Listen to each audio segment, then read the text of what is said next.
Assalamualaikum warahmatullahi wabarakatuh. Good evening, Mr. Andri. Good evening, everyone. Let me introduce myself. My name is Hilda Maya Samsuri, and my partner are Riko Amanah and Kita Korean Laili. okay, we are from Group 4. In this presentation, we will discuss about culture ideology. Nah, and then context of culture and translation, ideology and translation. Nah, the first I want to explain about definition, culture, and ideology. Next.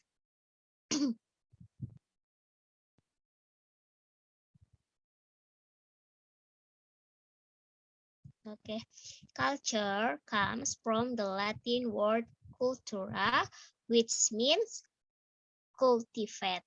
Is most commonly used in three basic senses. The first, excellence of taste in the fine arts and humanities, also known as high culture. Terus an integrate pattern of human knowledge, belief, and behavior that define you form the specificity for symbolics, thought, and social learning. The set of share, attitude, fellow goals, and practice, and the characterize and institution, organization, or on group. Jadi culture itu kebudayaan. Nah, kebudayaan berasal dari kata Latin cultura yang berarti mengelola.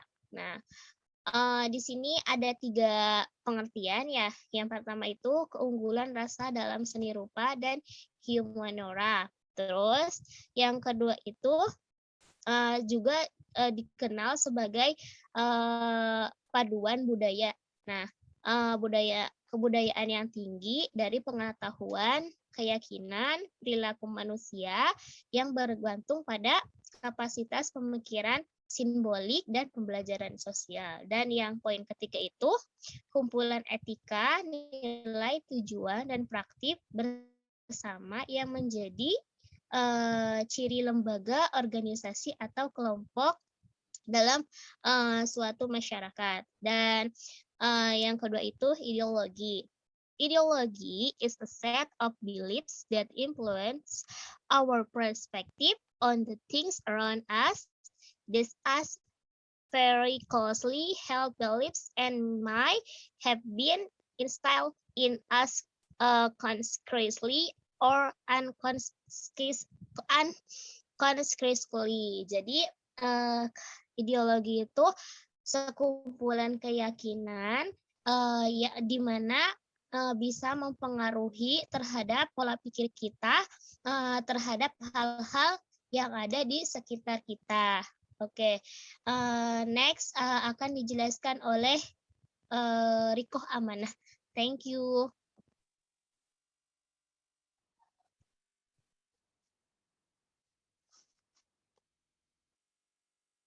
Next, Tita.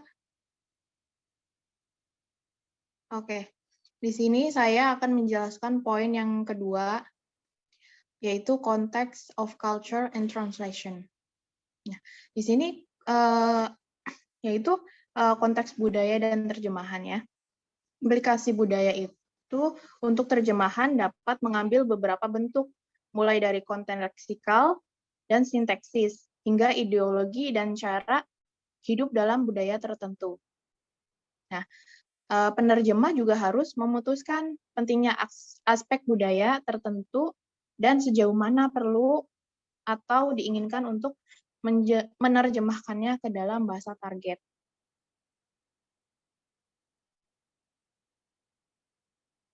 Next, Tita. Nah, masih di poin yang konteks ini, yaitu yang pertama ada the importance of culture in translation. Jadi, pentingnya budaya dalam penerjemahan. kebudayaan sendiri adalah cara hidup dan perwujudannya yang khas dalam suatu komunitas yang menggunakan bahasa tertentu sebagai alat ungkapannya. Dan yang kedua itu ada classification of context. Di classification ini ada beberapa tipenya ya. Ada beberapa konteks yang berbeda. Ada 3. Yang pertama itu ada linguistic content. Konteks maksudnya. Konteks kebahasaan yang mengacu pada konteks dalam wacana, yaitu hubungan antara kata, frasa, kalimat, bahkan paragraf.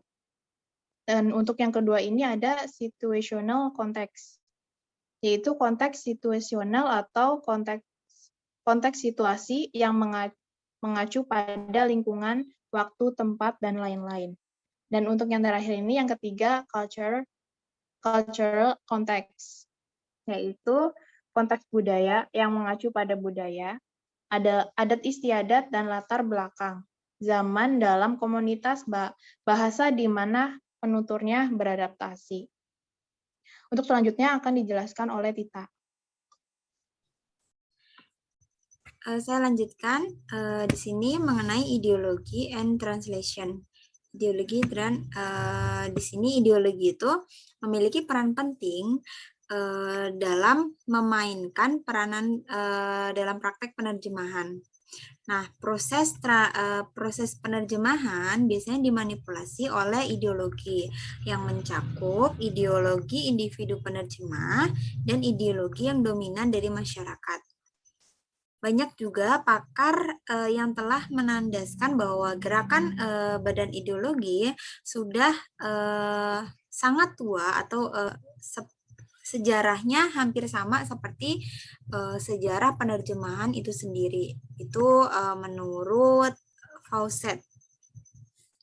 Kemudian kalau dari yang sudah dijelaskan juga tadi mengenai ideologi, selain peran penting, ideologi juga contohnya gini, dalam ideologi contohnya tentang menentukan ideologi dalam sebuah naskah, yaitu dengan melihat teksnya itu sendiri. Kemudian untuk conclusions atau kesimpulan, di sini menjelaskan bahwa bahasa merupakan aspek yang tidak terpisahkan dari kebudayaan tertentu. Dan proses penerjemahan juga hendaknya tidak mengabaikan kebudayaan sebagai aspek penting dalam membentuk bahasa. Dengan kata lain, bahasa adalah produk budaya itu sendiri. Budaya tersebut merupakan karakteristik dan pengetahuan dari suatu kelompok tertentu, bisa meliputi bisa orang atau meliputi bahasa, agama, kemudian cita rasa, kebiasaan sosial, musik ataupun seni yang lainnya.